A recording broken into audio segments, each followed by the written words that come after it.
안상수 의원이 참 염색을 자주 하시는데 제가 그 말씀을 드리는 이유는 굉장히 이력이 화려하시죠. 굳이 나이를 뭐 얘기 안 드려도 아시겠지만은 70대 후반의 나이, 그리고 20대에 무소속으로 당선이 되고 입당을 하셨고, 그 전에 의원을 언제 하셨냐 제가 찾아봤더니 99년에 15대 국회의원, 그리고 이후에는 3, 4대 인천광역시장, 그리고 무려 2012년 대선 때는 저도 잊고 있었는데 한나라당 경선 대선 후보기도 했었습니다.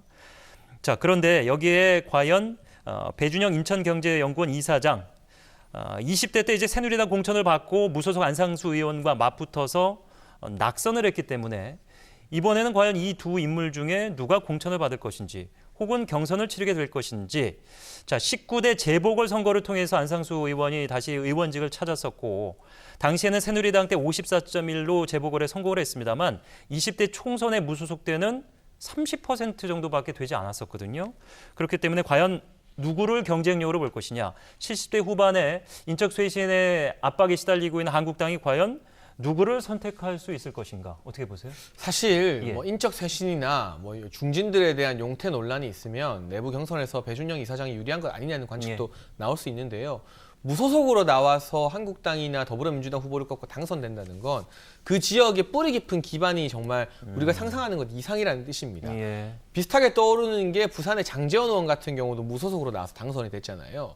그렇게 될 경우 지도부에서도 참 곤란해지는 게 또 무소속으로 나올 경우를 염두에 둬야 되거든요. 보통 근데 무소속으로 나와서 당선이 되고 당으로 대부분 또 돌아가세요. 돌아오죠. 네. 돌아왔는데 다시 또 안 주기가 상당히 더 껄끄러운 겁니다. 왜냐하면 당의 간판이 없이도 이 사람들은 자력으로 생존이 가능하다는 걸 이미 증명했기 때문에 굳이 그런 모험을 한 번 더 해야 되는가, 지도부 차원에서도 참 곤란할 수 있는 부분이라서 이 인천 강화 지역만큼은 과연 어떤 식으로 결론이 날 것인가. 예. 만약 내부 경선을 하게 됐을 때 결국 지역 유권자들의 표심이 가장 중요해지는데 그 부분에 대해서는 또 현역 프리미엄을 우리가 무시할 수 없거든요. 예. 전략 공천으로 한국당에서 이 젊은 후보에게 힘을 실어주는 그런 어떻게 보면 위험이 있는 그런 수를 택하지 않을 경우 경선으로 갔을 때는 안상수 의원이 그래도 조금 더 6대4 정도 유리한 고지에 서 있지 않을까 싶습니다. 이 안상수 의원이 강화도에서 이제 몰표를 받으면서 당선이 됐었고, 강화 지역은 아시겠습니다만 이제 젊은 층보다는 어르신들이 많은 지역이고,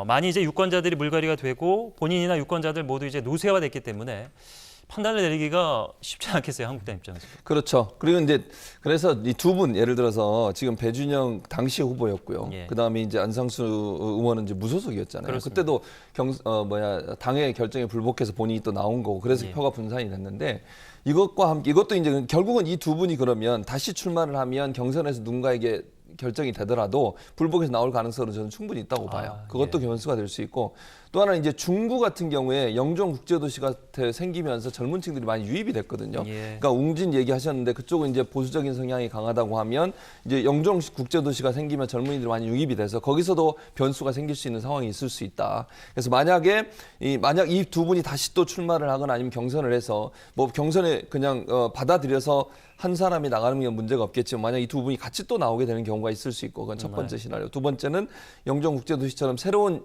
젊은이들이 영입된 부분, 이런 부분도 선거에 영향을 미칠 수 있어서 이것도 어느 한 당이 유리하다고 단정적으로 얘기할 수 있는 상황은 아니다 이렇게 보여집니다. 예.